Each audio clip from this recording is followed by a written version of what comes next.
1,25,000කට දවස් 5ක් තායිලන්තයේ ඉඳලා ඔය ඔක්කොම තරුපන්තියේ හොටල් වල ඉඳලා මේ ආයතන ප්‍රධානියාම ඔබව තැන් වලට එක්කන් ගිහිල්ලා ඒ කෑම බීම ක්‍රූස් වල ඉඳලා ඔබට ඩිනර් එකක් අරගෙන මේ ඔක්කොම අත්දැකීම් ඩ්‍රීම් වර්ල්ඩ් එකේ ඇක්ටිව් වෙන්න ඇක්ටිවිටීස් කරලා මේ හැම එකම මේ පැකේජ් එකට ඉන්ක්ලූඩ් කියලා කිව්වොත් ඔබ විශ්වාස කරනවද? සහ ආහාර වේල් පවා උදෑසන ආහාර වේල් පවා මේකට ඉන්ක්ලූඩ් කියලා ඔබ විශ්වාස කරනවද?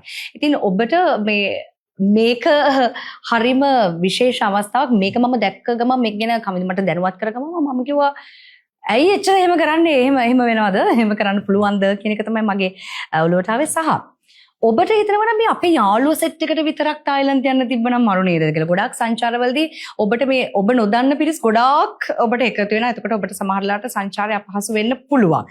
හැබැයි ඔබටම පවුලේ අයටම විතරක් ඔබ 15 දෙනෙකුට එකතු වෙන්න පුළුවන් නම් ඔන්න පුළුවන් කමින්දර කතා කරන්න ඉක්මනින්ම අනේ අපි 15 දෙනා විතරක් එක්කන් යන්න කියලා.